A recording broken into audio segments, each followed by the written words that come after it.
Hi, everybody. Welcome to the Save Continue podcast. I'm Tom. With me is Ryan. We Hi. believe Shanae will be with us briefly. Yeah. Ryan, how you doing this week? Good. I'm doing real good, actually. I'm feeling good. Day after Halloween, I had 0 candy, and I am still gaining weight. 0 candy? Did I eat any That's candy? so sad. Yeah, I ate a lot of candy. I ate 0 candy. I ate a lot of candy, and I ate pizza. It was cool. My camera's going wonky. Okay, there we go. No, I didn't. I haven't handed out candy in years. Sure. So I had no occasion to buy it. What I should have done is actually gone out today and gotten a bunch of discount candy, but I didn't think about it until this very moment, actually. Yeah.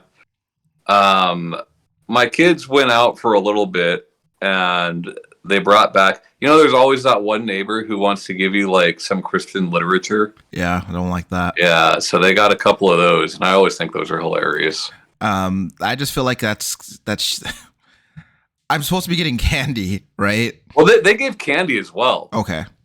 Yeah. Okay, because like I feel like it's like a dick move to like give me the Christian literature and then not give me candy. Right. That's like those people who like instead of tipping, they like leave a little prayer on the receipt for you. Yeah. Shanae's, for those who are watching, Shanae's trying to pop in right now, so Yeah. bear with us. Yeah. So, what have you been playing, Ryan? Mostly, I've been playing 3 games this week. Okay. Okay. I have been playing Destiny 2. I have gotten a lot of my friends to play that game now, and now we are currently gearing up to do raids and such. So that's been a good time. Hey, Shanae. Hi, Shanae. Hi.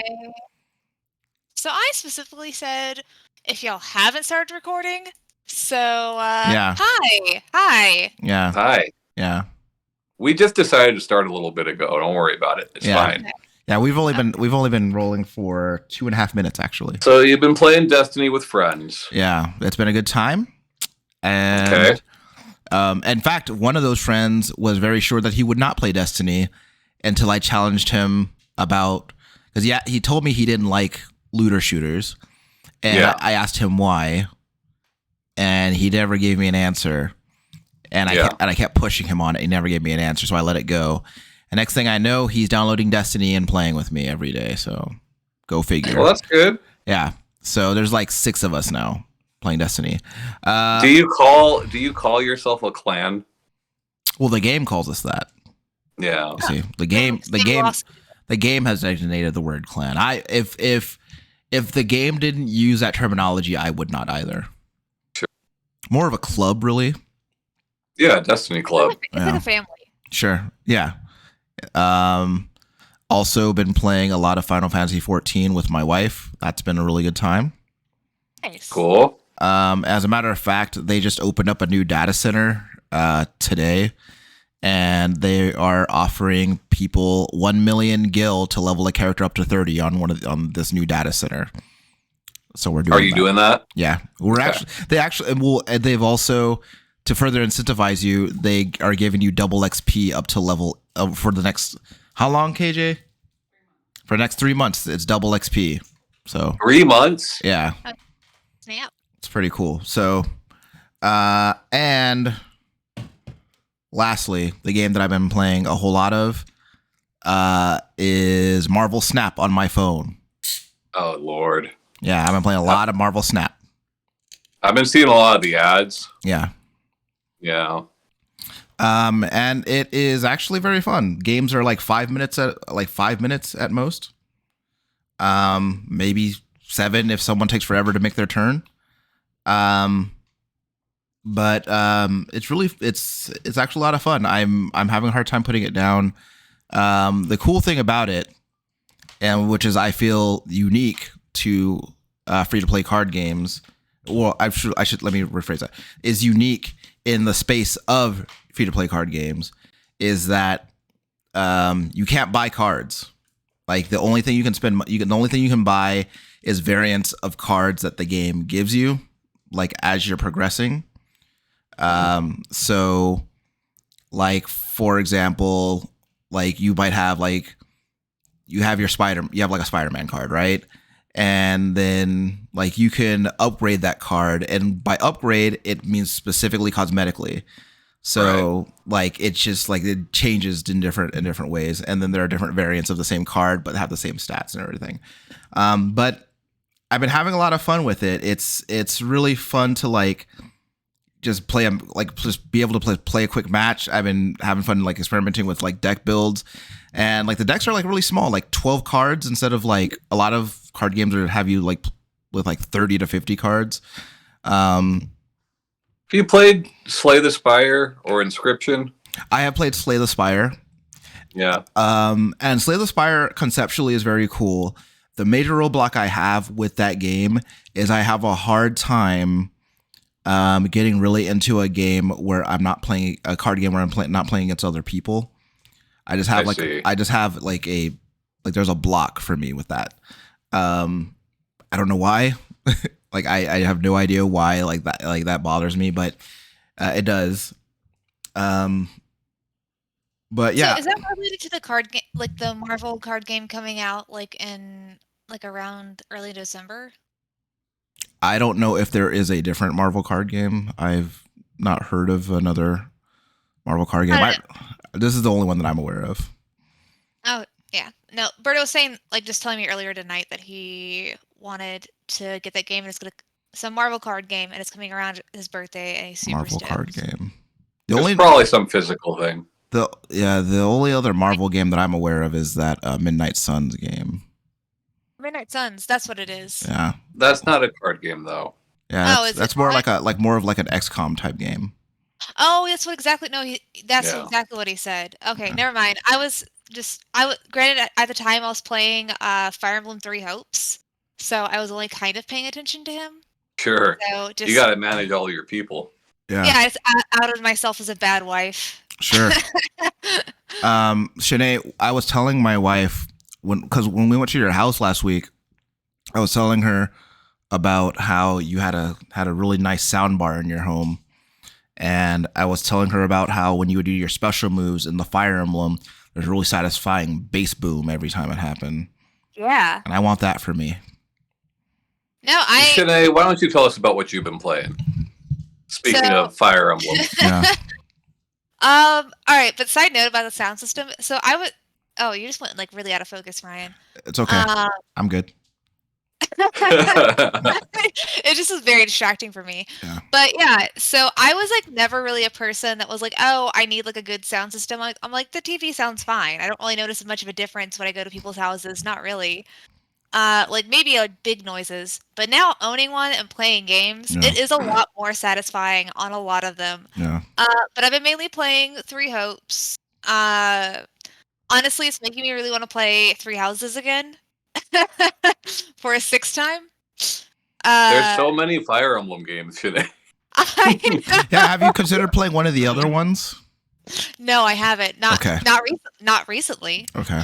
Well, they don't all have schools, you know. Sinead likes the schools. Yeah, I want Catholic Hogwarts. That's what I want. Yikes. Yuck. Yeah, well, basically what it is. Yuck. Do you not know how traumatized all these kids are? Can't get enough of it. No, I do not. I don't. If I want traumatized kids, I'm gonna play Persona. Yeah, but this is like 4 times the amount of kids. Sure. It's 4 times the trauma. Yeah. Well, when you were playing, there was like 100 kids on screen at the time. So those are enemies. I see. Those weren't children. Those are grown adults. I see. So it's fine if you murder them because they're grown. Right. But yeah, I've been playing a lot of Fire Emblem Three Hopes. I still haven't played this. What it's like to play it with like a second player, but I am most of the way through with my second playthrough of it, and I'm pretty excited for my third one. I'm having a lot of fun with the achievements in there because there's like in-game achievements, and like once you've hit a certain amount, then like there's like a reward master you have to go to, and like it gives you like money or like stat like boosters and stuff like that. So I've been having a lot of fun with this one because I've never really paid attention to anything like that, like besides like my own kind of stuff. But I've been doing that a lot with this playthrough. It's been fun. I have some issues with it. One of them I talked about whenever y'all were here is sometimes if you do things like quick enough, like the like notifications are really delayed. So, and some of it like really comes into play when you're doing the end of a chapter, like the big boss fight, until like because it's done in like different chapters. And so like, but when you're on the big boss fight, like there's times where like other people's like other houses characters, you can recruit them during the battle. But sometimes if you like kill the certain like guards you're supposed to kill and then like triggers that person to show up, if you kill them before like the notification of like, hey, do you want to use this strategy to like recruit them pops up, like you can kill them before you get that option, so then you just can't recruit them because Yeah. they're already dead. So like that's pretty annoying, but also like their difficulties. So like if you play on like I think it's like moderate and like level 1, it's like our chapter 1 is like level 1, and then like if you play hard mode it's like level 16, and then if you play maddening it's level 150. That's a giant fucking jump. Sure. And like Sure. and it's really fucking annoying because like I want to play it on like a harder mode than I'm on, because if you bring over like all the bonuses from your first playthrough, even on hard mode, it's pretty easy because like you Yeah. end the game like around level 50. So level 16 is like nothing. I mean, they have like in the training center where you can reset the levels on like each character, and then Like respec or what? it's just like resetting the level, and then you have to pay like in-game currency to like unlock and like boost them up levels. Okay. So like, but you also can start like they also do give you an option when you choose New Game Plus if you want to reset the stats for like any of the characters you've gotten. So Yeah. you can select them then, and then if you decide like later, like you didn't select them and decide later you want to do it, you can just still reset it then. You just have to pay to level them up. But yeah, it's like Pay I up. don't know. It's kind of annoying. Like I I wish the maddening wasn't such a high level, or if they're gonna do that, have like the hard mode be more like in the middle between the two. Right, right, right. It's like because I'm at a point where things are really easy right now, but like also if I do it like any at the harder level, I can't really do it, and like I'm failing Can all the you missions. can you level grind in that game? Yeah, no, I mean that's what I Yeah. mainly do. I don't really pay most of the time to like up my Yeah. levels. I'm thinking about doing it to hit a certain couple of achievements because I just don't feel like leveling them up to like all the characters, because you have to do like 10 characters do this or 10 characters do like this. So I might like pay for it then after I've done more, but most of the time I play every single match, and if I don't get like the top score on it, then I will replay that chapter, and if like I play it Yeah. like 3 times and I'm still not beating it, then I'll just like come back to it later. So it does Right. have like a little like a pretty easy like in-map system to go back and replay old matches. And that's like, and of course you get to keep all the bonuses and stuff. So it's like really easy to grind in there actually. Yeah. But That's yeah, cool. no, I just have that giant issue right now. I think, and I was going online and reading the forums to see like what other people do and how they like utilize New Game Plus Yeah. with like replaying the game. And it seems like most people either like just do the complete resets and maybe will like buy up to like level 10 once ever they get on the map. But also like apparently maddening is when like more like if you want to replay the like a route that you've already played. Like if you've already like if you haven't played that route yet, then play it on like hard difficulty. It's like Right, right, right, right. That makes sense. That makes sense. yeah, but it's annoying. Like I want more of a Um, challenge, but I also want to like read what's going on in the story. sure. The only thing I've been playing a lot of games, but like I've got like choice paralysis, man. Like there's too many things to play, so I haven't been playing a lot of anything really. I do want to mention the one game I've been playing. It's called like Adaka or Attica. I'm not exactly sure how it's Attica? supposed to be pronounced. I mean, it's not spelt like Attica. I've heard people pronounce it that way. I think they're wrong. I'm not exactly sure. But anyway, so like, I really loved like after Wolfenstein: The New Order and like Doom 2016, there's like this resurgence of old school shooters, Yes. And I really like a lot of those games, and they're great. But they all take from like the same few games, right? They take from like Doom and Quake mostly, right? Yes. A lot of faster paced games. The cool thing about this game is it is very heavily inspired, and like the director states that it's inspired by Half-Life and Halo. And it very much feels like, it feels like Half-Life. It feels a lot like Half-Life. But yeah, it's super fun. It's super fun to play a new game that has that very linear feel with the weird physics and a gravity gun. And, it's just like, it's a lot of fun. So yeah, there's some other stuff. I played Trombone Champ. Yeah. It's kind of dumb, but it's fun, How much ska is in that game, Tom? None, at least not yet. Okay. I had imagined that most of the songs would be ska songs. No. Why? Because it's a trombone? Yes. Yeah, so far no ska. But that's okay. I've played a small amount, like maybe 4 or 5 hours of Neon White. So how are you liking that? You are Neon White? You're the only person I know who has been playing that. I've been hearing a lot of people talk about it, but I'd like to hear what you think about it. I think it's fantastic. I think it's not for everybody. It's speed running, right? Like it's Mirror's Edge, but do it fast and kill enemies while you're doing it. It's that. And even if you like that, there's also like a visual novel aspect to it that you might not like, So it goes back and forth between those two things. But I think it does both of those things quite well. It's fun having leaderboards. The only one of my friends who's playing it is Abs, and it's because I bought him a copy of it. Right. But I played it before he played it. Then he jumped on and beat all my times. Sure. Then I jumped on and beat those times. Sure. And then I go back and he's squashed my times again, Yeah. But it's super good. It's a unique premise. It's the main character is voiced by Steve Bloom, which is pretty cool. And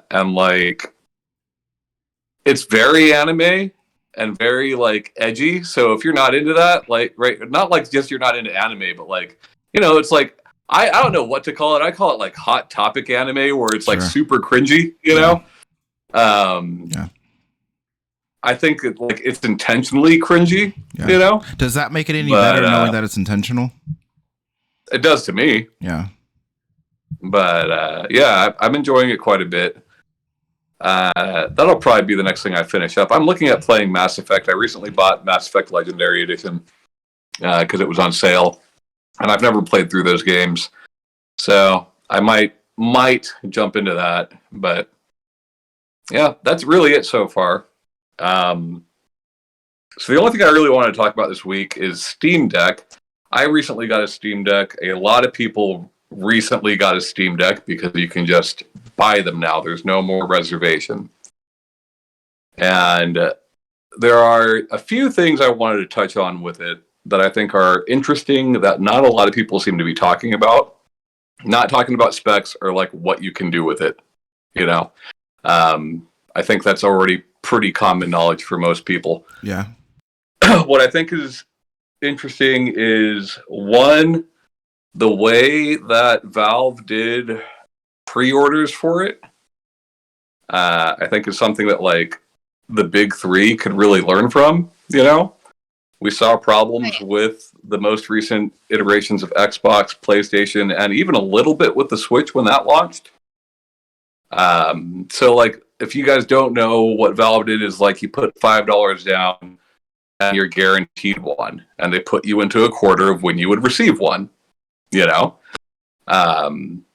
had to have already had a Steam account for a certain period of time in order to pre-order one, and you could only pre-order one per account, which meant that kept people scalpers. Yeah.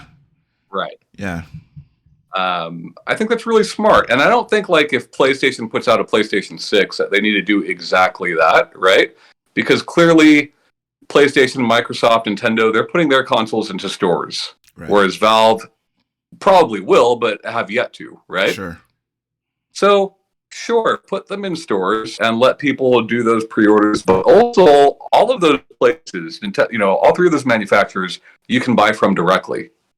Yeah. You know, so like do the reservation system on their websites in the same way. I just think it's smarter, and I still know people that are waiting for a PlayStation, and like that might suck, but wouldn't it suck less to at least know when you were going to get one? Yeah, I think that that's the thing too, right? I think that a lot of the thing that was that added to that adds to the frustration for people not being able to get these newer consoles is like the idea of going and trying to buy one and probably not getting one and then having to wait for your next opportunity to try again. I would rather wait like 5 months knowing that I'm going to get one than like jumping in the queue every month or the next 3 months. I mean, I remember you trying to get one, Ryan. Yeah. Like I remember you trying to get a PlayStation 5 for a good bit. Yeah. It's not easy. Yeah. So yeah, I just thought that was interesting. The way they handled that, I thought was very pro-consumer, which is not like Valve. Another thing that I thought was really cool that I wish specifically Nintendo would do, but really any of these hardware manufacturers, is Valve has given right to repair, right? So like remember how many people ended up with Joy-Con drift? Yes, absolutely. Like I never did, but like I know a lot of people did, right? And I've had DualShock 4s get stick drift or whatever. You are allowed to open up your Steam Deck and replace any of the components you want without voiding your warranty. And I think like that's a cool thing, you know? It should be that way. Yeah. Is there any like stated like reasons though, like what you done to it they won't like I'm sure with the warranty? I didn't know if you knew. Yeah, I'm sure there are. Like how have you never gotten Joy-Con drift? I'm on my 4th set of Joy-Cons. Maybe because I treat my controllers well. I don't know. I have no idea, but I've never had it. My niece has had it, you know. Yeah, every single. She's 9, but I've never had it. I'm pretty gentle with that kind of stuff, though. I really am. But I mean, I was mainly playing that the Picture Cross game. I don't know why I was going so hard to make that Joy-Con get. But apparently well, that's the other thing, right? Like, on top of right to repair, Valve has like partnered with iFixit to like sell replacement parts. You know, like so you can buy new analog sticks from iFixit. You don't even have to be the Valve analog sticks. They can be the magnetic ones that don't get drift. And like your warranty is still there, you know. That is really good. I think that's pretty solid, you know. Yeah. For sure. Go ahead, Ryan. Well, because it has me thinking about like that specifically has me thinking about what Sony is going to be doing with their newer controller, which like, so their whole thing is that like now on the newer controller, they'll make it so that you can replace the stick modules when you inevitably get stick drift in your controller. Right. And, but like, it sucks because like, over a certain period of time, you're going to be buying the stick modules, right? Like it's going to happen. And over a certain period of time, I'm buying a whole new controller at that point. Yeah. But like, you know, I will say this for the Switch and also for that controller. I do like the fact that, you know, if Shanae gets Joy-Con drift, she doesn't have to go buy a new Switch. You know? Yeah.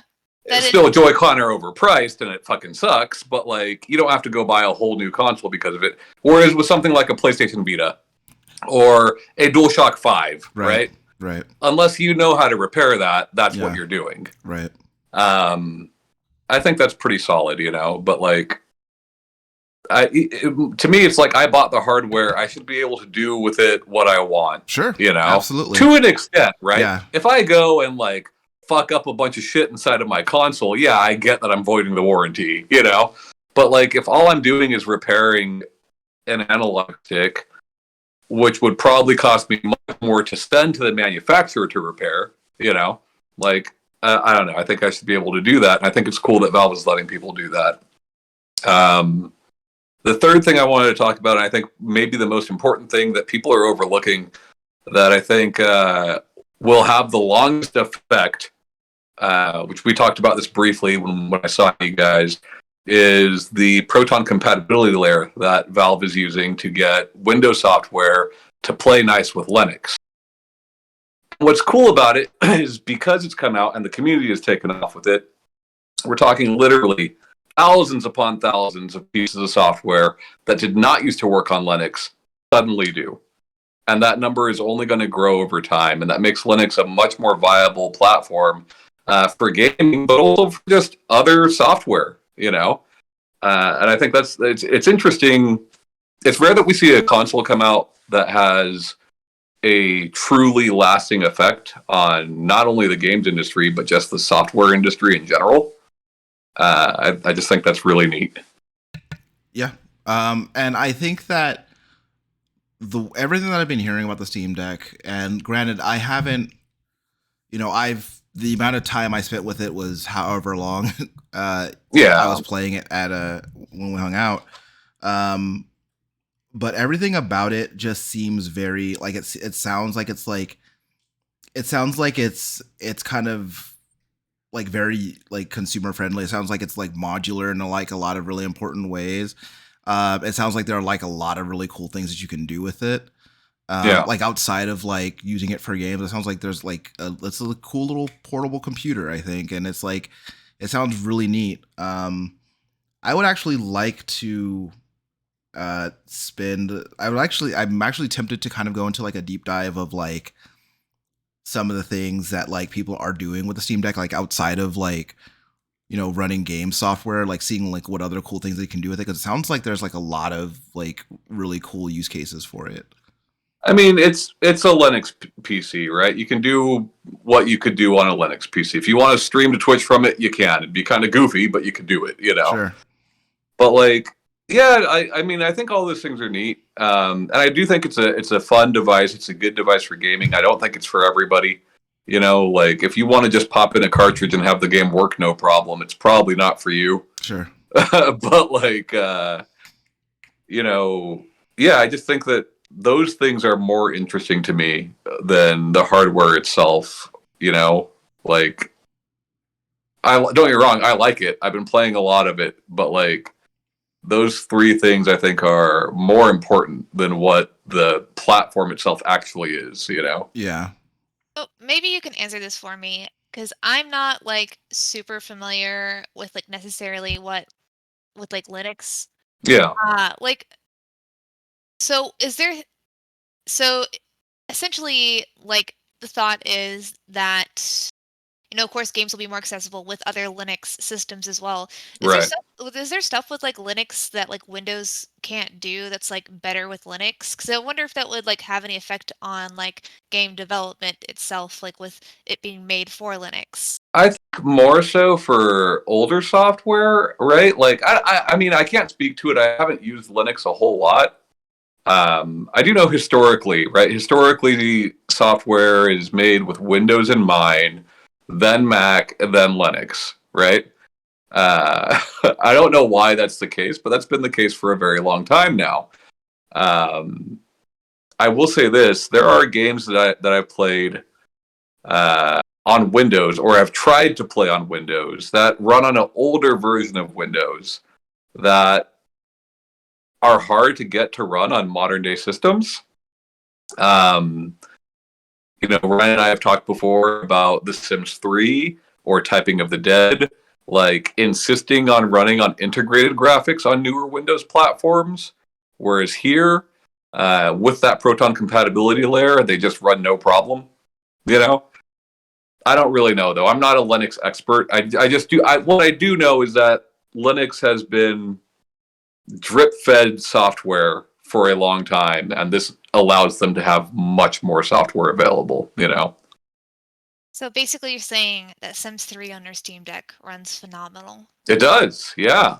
On this underpowered handheld, it runs phenomenal. on my 3060 PC was like shit. You know what I mean? And I don't know if you mentioned it, but what was that system called that you're telling me that like has little markers whenever you're showing came over? Oh What was it God, I don't know. like the where it had the check mark if it like passed it? Oh yeah. So Valve has put out like this compatibility check mark system where it's like there's 4 categories that they put on Steam now, where it's like playable, great on deck means like it's supposed to play flawlessly. Playable means you can play it, but like maybe some text is hard to read, or maybe it requires an on-screen keyboard or whatever, you know. There's not playable, or it straight up is not supposed to work, or like untested. They've yet to test that piece of software. If you get a Steam Deck, I would ignore all of those. I'd ignore all of them because I've got games that say that they're great on there that don't work. I've got games that say that they don't work that run flawlessly, you know? So, yeah. There's a community site called, I think it's like SteamDB or something like that, where like the community is going through testing software. That seems much more reliable. But, you know, I don't know how many people work at Valve. And of those people, I don't know how many of them are playing all these games to see if they work. But, you know. No. And they are, like, Valve is, like, fishing for information, right? Like, every time I play a game on there, it asks me if their description matches my experience, you know? So they're definitely, like, trying to get consumer feedback on, like, what's working well and what's not. I'd say, you know, 95% of my games work fine. And even if we're just looking at the stuff that's marked playable and, like, verified, you know, day one, it's got more to play on it than probably any other console ever made. Well, yeah, definitely. Well, because they have that storefront that goes back like 20 years, right? You know, right. And we're also talking like you can do, you know, Epic's store and you can do BattleNet and like all those things, you know. Yeah. Good old games. Not to mention emulation, which is what I've been doing a lot of. But sure. Yeah, I mean, that's really all I want to talk about. Is there anything you guys want to talk about this week? So I think one of the things that I had been thinking about over the last week is people's response. And like, disclaimer, I've never played this game at all. But I guess kind of like the response to the performance of Gotham Knights. Oh yeah. And not like from like a sales standpoint, but like a technical standpoint in the way that people have been responding to that, and what people have been responding to reviews of that and everything like that. You and I talked briefly about it. Yeah. It's weird, I think, the way people talk about like, or the conclusions that people draw from things like that. I think one of the things that I always see, which has always kind of like rubbed me the wrong way, even like before I started learning more about it, like it just kind of rubbed me the wrong way, the way people like talk about like, if a game doesn't work the way that it should, that means that people are like lazy or they just decide not to do their job or whatever the case may be. And like, it is. Go ahead. Sorry. No, what was your question? So can you give me like an abridged version of what you're talking about? So basically specifically for Gotham Knights, like we're looking at like inconsistent performance, like specifically where frame rate is concerned and game stability is concerned and things like that. And so not like a No Man's Sky situation where it's like was marketed as a different game than what it was, but like the intended gameplay is having issues. I guess you can kind of go both ways. Like there are things that they said at the beginning that turned out to not be true. less significant things, Sure. you know. Yeah. But still. Yeah. That doesn't really seem that from what I could see, that never really seemed to be like people's like problem with it. Right. I think I think a lot of the problem was like the way that the game performed um and I think that like don't get me wrong, I do think that I can tell you like objectively that there is a problem with the way that that game was made, but like I think that like I'm of the opinion that doing something incorrectly is different from half-assing something.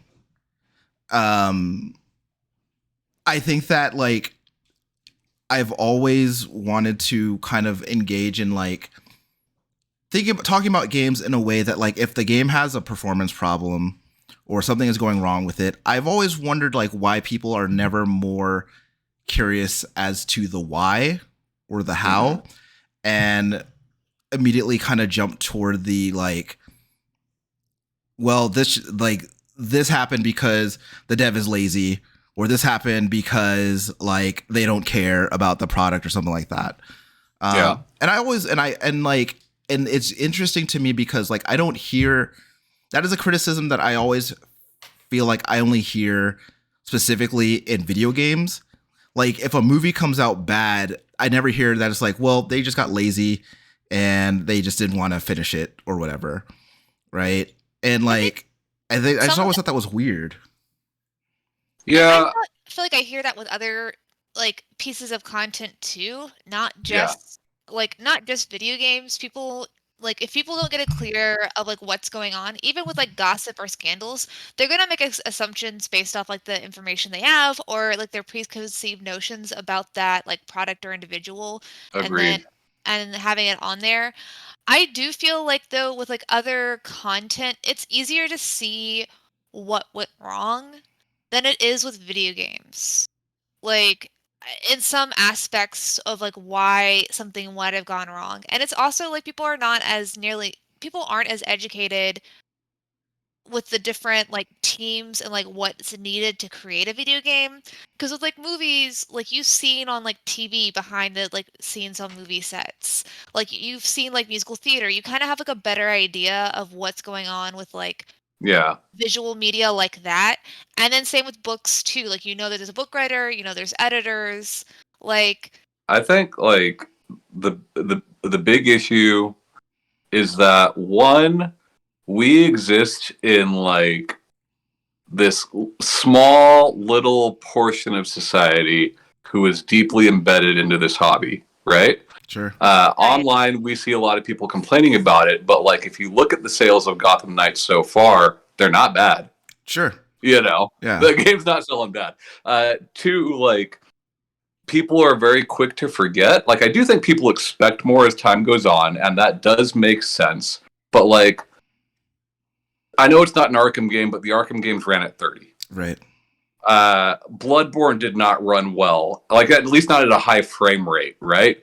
Elden Ring does not run at a high frame rate, but people praise these games, Why is it okay for those games, but not this game over here? To me, a higher frame rate's more important in a game like Bloodborne or Elden Ring than it is in fucking Gotham Knights. You know what I think? You know what I think is that like they came out and said like prior to the release of the game that the game was going to run at 30, as opposed to just like people finding that out. Just letting it come out. Right. Yeah, I think you're right. Yeah. And like, then people then ran with that, and then they're just like, okay, well that means that devs are now targeting 30 frames per second. I was like, well, no, that's not what it means, because we also have plenty of evidence to the contrary.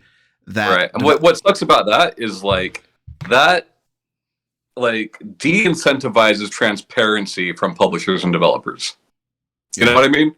And that's the thing, like with these scenarios, the only thing that's going to counteract people like talking shit about the people who are developing these products is if like the company comes out and is being transparent about like why things happened, what decisions were made, or cut it off beforehand. Yeah. Well, I'm not saying Gotham Knights is going to sell crazy numbers, but like it was in the top 10 on Steam. Yeah.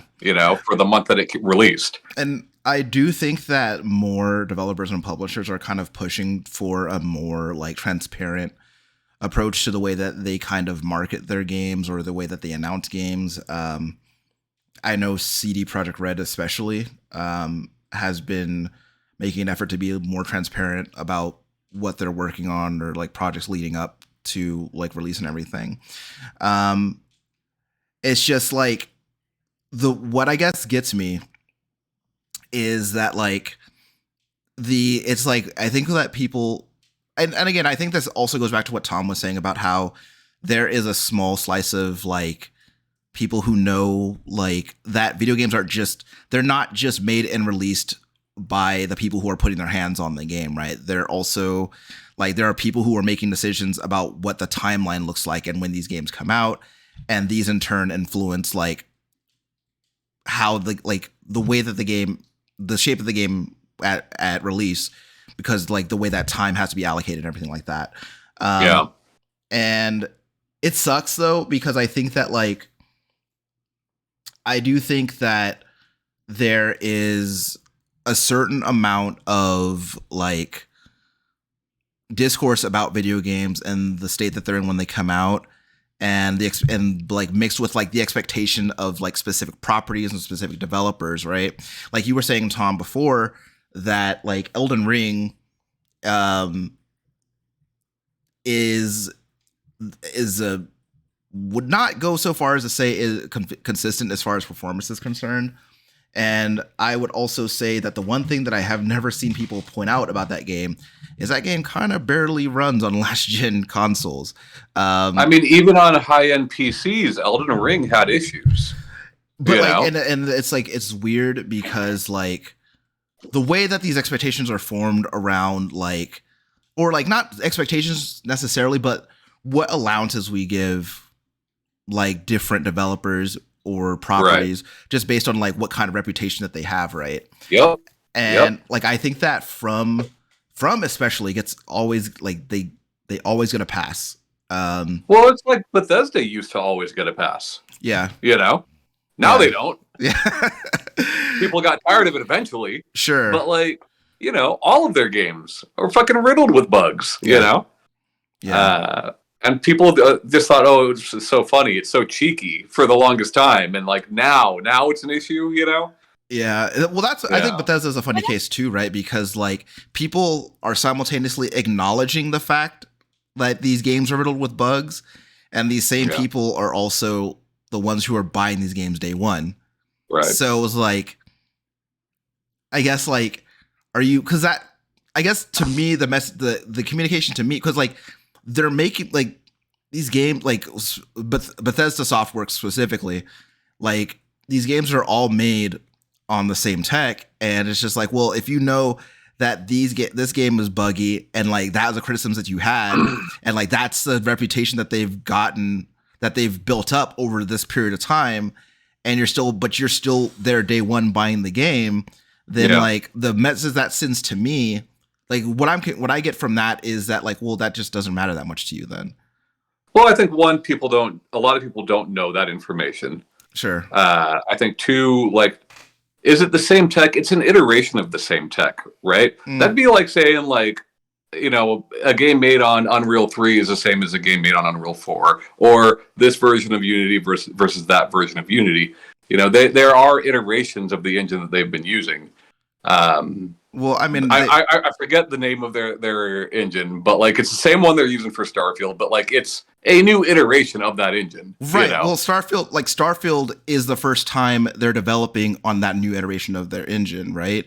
Like, fucking Morrowind and Fallout 4 are built on the same engine. So the exact same build of that engine. The exact same engine, Tom. Over the last so like I guess like my whole thing is just like if that is the expectation that you have of these games, but you're still going to buy them, how is inconsistent performance here different from inconsistent performance from another developer, right? Yeah. I mean, people pick and choose, right? Like people favor certain developers, and like there's nothing wrong with that. But it is a bit unfair. Yeah. You know, and like, don't get me wrong, it's fucking WB, right? Like, they can afford to do much better things than what they've been doing. Yeah, it's not like it's some poor indie developer that's running on Unreal, right? Like, yeah. but like, it's just it's inconsistent, but I guess like that's not surprising. That's nothing new. I guess my whole thing is like, and I think this is more of a me thing. I think this is actually definitely becoming more of a me thing because I don't think anyone else would get hung up on it as much as I do. But like I find myself constantly where when I hear about a criticism about like something that I'm into, not something that I'm into, but like when I hear criticisms of a thing, right? I kind of want to drill down to like, where is that coming from, right? Like what about this thing don't you like, or what about this thing do you like?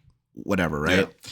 And when I guess for me, when I hear it from about like one publisher or developer, and like another developer does the exact same thing, I'm always just like, okay, well, is this a problem for you or not? And I guess like I guess like I would be a lot of things. Like, yes, it's unfair, but the fact is, like, so if it just, for me, I think it just depends on how much the bugs actually genuinely impact the gameplay. If they do this in a funny way, like I've seen some of the Bethesda stuff, but like I can still like work through it and play the game, I don't really give a shit, and sometimes I will find it cute. But it's not cute to have it happen all of the fucking time. Sure. Also, and lower frame rates may, like, depending on, like, with like Elden Ring, it's not known for like, that's like those like Demon Souls, they're not really known for their amazing fast-paced game style or gameplay style. So it doesn't really necessarily feel as like big of a deal for things like that. It not working in general, that is an issue, don't get me wrong. And like, and can obviously be, anything can be criticized. But I feel like a lot of these like inconsistencies do make sense, like as a people as a whole. Because like the fact is, like, they do, but like I think that most people who play FromSoft games would argue that frame rate is probably more important in a game like that than in a game like this. Yeah. Especially considering the fact that all the Arkham games ran at 30, you know? I know this isn't an Arkham game, but like, it is, you know? Yeah, like, right. But you know, like, I mean, I don't know. I get what you're saying, Shanae, but like, what we're talking about is not necessarily bugs, right? Like, we're just talking about performance in general. And you're right. You know, there are times where bugs can be funny and don't really affect a game too much, and then there are times where you get, you know, fucking Cyberpunk, you know. But you know, I think there are more important issues with Gotham Knights than the 30 frames per second thing. Oh, absolutely. Such as saying the game would come out on last gen consoles for 6 months and then saying, oh, well, that's not happening anymore. Yeah. Like, I think that's a bigger issue. Sure. Yeah. But, you know, that's going to keep happening, at least for the next year or so. Yeah. And I think, and, you know, that's the thing too, right? Is that, like, again, I think that the 30 frames per second issue would not have been a problem if they didn't say anything about it, right? They did say something about it beforehand. Well, no, because I mean, they did, but like what I'm saying, like, because I think that only became a talking point because of how much more, like, how more prominent the push for 60 frames per second is at this point, like on current gen hardware. But the same thing happened, like, that people like kind of lost their shit over it, over that same announcement when, like, I don't know who develops this game, but like Plague Tale, like the sequel to Plague Tale Requiem, when that got announced, like, they were like, well, this is only going to run at 30 FPS. It was like, well, I mean, like, I guess it's a slow ass game. You don't really need.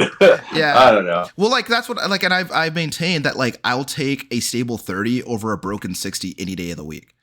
Yeah, well, I don't know, man. Like, here's the thing, right? People are expecting higher frame rates from these next gen consoles, and we're getting them right now with cross generational titles. But people don't seem to realize that you're not going to have all these amazing visuals and awesome load times at 60 with this hardware. You know what I mean? Developers are going to have to pick and choose as time goes on, and we're going to get more and more 30 frame per second games as the years go on. You know, that's just a fact. You know, if we're talking about AAA games with like high end visuals, you either have a pretty game or a game that runs really well. Yeah. Sometimes we'll get both, but these consoles are not that powerful. What about the blast processing? Well, I thought it had this by now. We should be good. you know what's funny is a lot of those games did run at 60, but you know, like there are games that are we're gonna have that are gonna look really nice and hit 60, right? But like a lot of these big budget AAA games are not going to be able to give you both. You know what the funny thing is that like, so Deathloop on console had like, I don't remember how many graphics options it had. I think it had like 3 or 4. I think. Right. And I was just like, give me the one that gives me the fastest frame rate. Sure. Right. That's what I played on. Right. Because like, honestly, that was like having a game like, especially like that, where like that is kinetic as a game like Deathloop. Like I want to play at the fastest, smoothest frame rate possible. And I feel like that is probably always going to be more important to me. Which is like, I would just rather get the 60 frames per second every time. Right. Like, because I am always selecting to like downgrade the visuals in service of frame rate every time. Sure. So, but that, I mean, that's me. But you're right, Tom. Like that's not going to be an option, you know, yeah. it's just not. It might be for the first couple of years, but like when we start seeing, you know, Starfield come out, I don't know maybe Starfield's going to be an ugly ass game. Maybe that's a bad example. Who knows? Bethesda's not known for making fucking beautiful games, but like, you know, I mean, you're talking about those Triangle Khajiit people. I don't think you can call them that today. Let's say whatever, like the next Uncharted or whatever, the next really good looking game that comes out that's exclusive to consoles. You know, you're gonna pick and choose. You're gonna pick and choose. That's actually a good point, and that has me curious about. And maybe this information is already out there, because it's like only a week away. But I'd like to. I'm curious about like what do you know like what they're doing with God of War as far as that sort of thing is concerned? Because I don't know, but I do know that like they've got a performance mode select option on there. They may or may not. I don't really know, but like that is a last generational title, you know? Mm-hmm. Like I'm talking about like this gen only could not run on a fucking PlayStation 4. You know? Okay. Yeah. But it's I think that like I do agree with like a level of transparency with like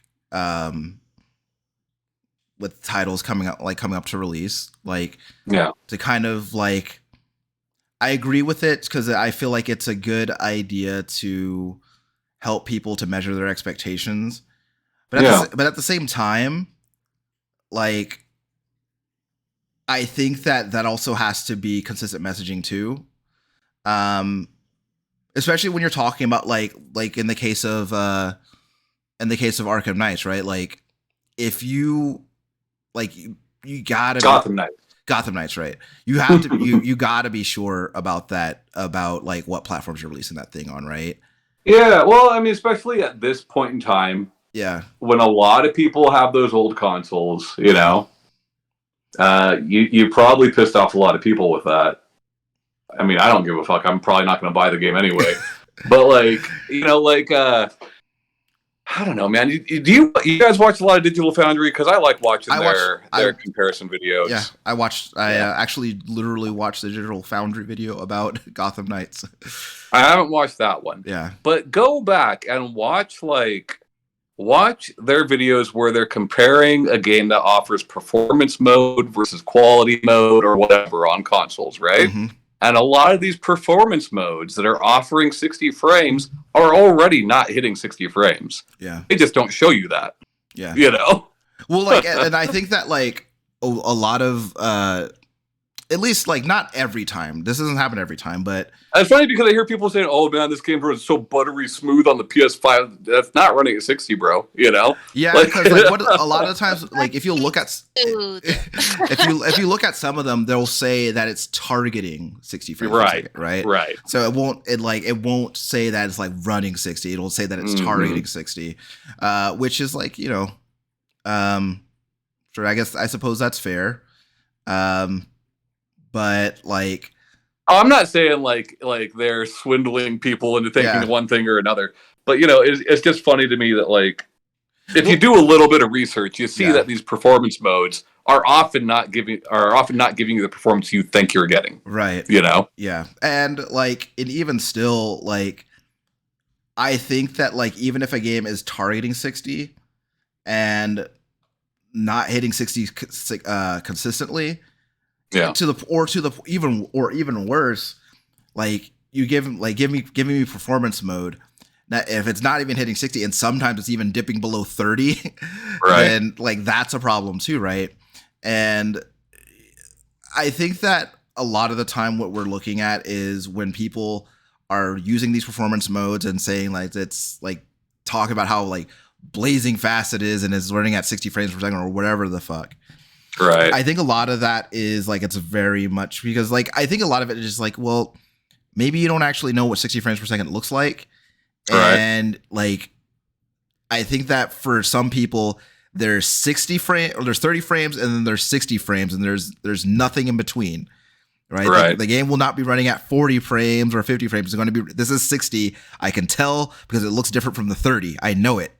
But like, that's one other thing that I bring it up just because of what we're talking about. But like Steamdeck lets you lock your refresh rate to whatever you want it to be, which means you can then cap your frame rate to whatever you want it to be. So if you're playing a game that isn't getting a stable 60, you can lock at 40 and you will get a locked 40. Right. Which is still far superior to a juddery ass 60. Yeah. You know what I mean? Every time. And that's the thing too, is that like on console, they're talking about like on console, you can't cap the frame rate, right? Not most of the time anyway. Right. And so like you're getting inconsistent performance a lot of the time, especially with games like, especially with games like Elden Ring. Like I played performance mode on that just because that's just what I defaulted to. But like that game has a lot of fucking frame dips and like at some very like critical moments. And I think that a lot of the time, there are people who will like, one of the things I see a lot too is, it's like, I don't get the, like why people are so obsessed over FPS. Like, I don't see why it matters. And it's like, well, like I can see where that argument comes from. I can see why someone would not think it matters if that's like, especially if they're used to playing games at like a set frame rate. If you're just used to playing games at 30 frames per second all the time, then I guess I can see why it doesn't matter. But like when it is inconsistent and like frames are going up and down, like that's a detriment to my experience, right? I mean, I think it just matters. Look, it's all personal opinion. Yeah. But to me, it just matters depending on what it is you're playing. Yeah. Like I don't. If I'm playing XCOM, I don't need fucking high frame rates. Sure. I don't need my visual novel to run at 120 frames per second.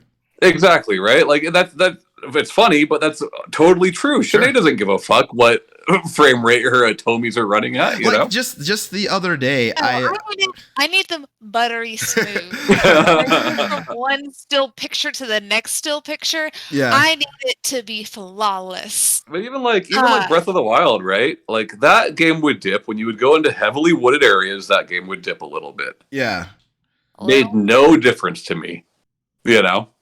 But a lot of people complained about it. Yeah. I don't know. I saw this guy, I forget which game it was, but this guy got Counter-Strike to run at 4,000 frames per second.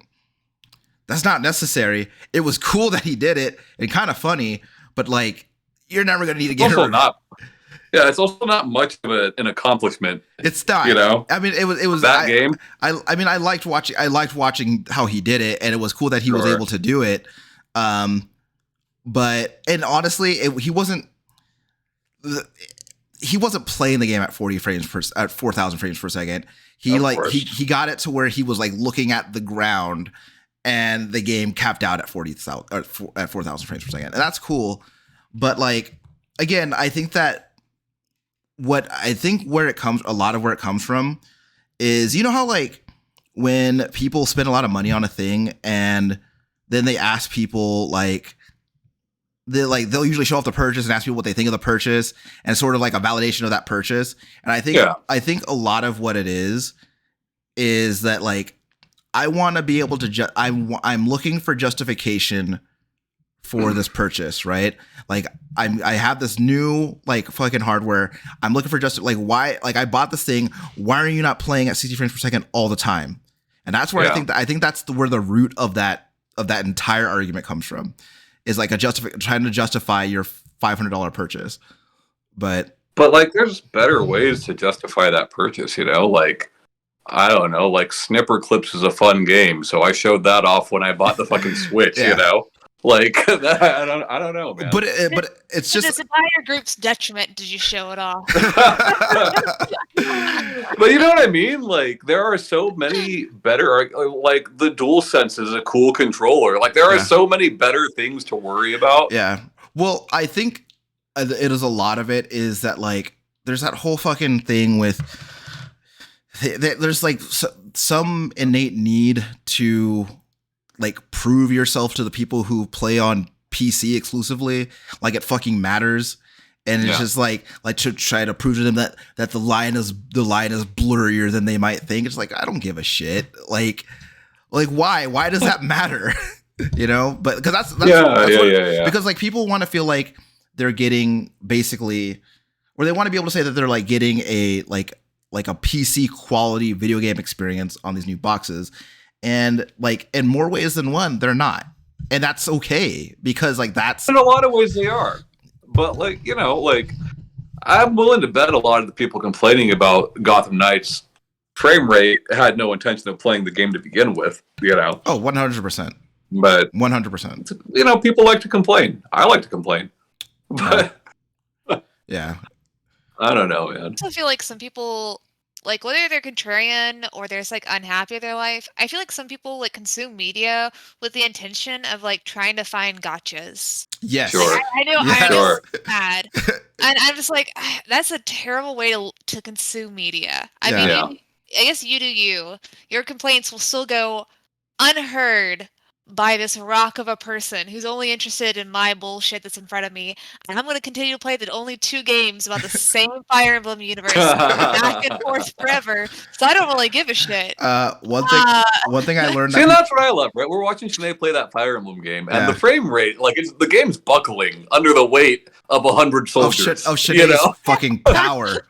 Right. Sinead is too powerful. But like, we're still like surprised by how fun the game looks, and Sinead's still having a fun time playing it, you know.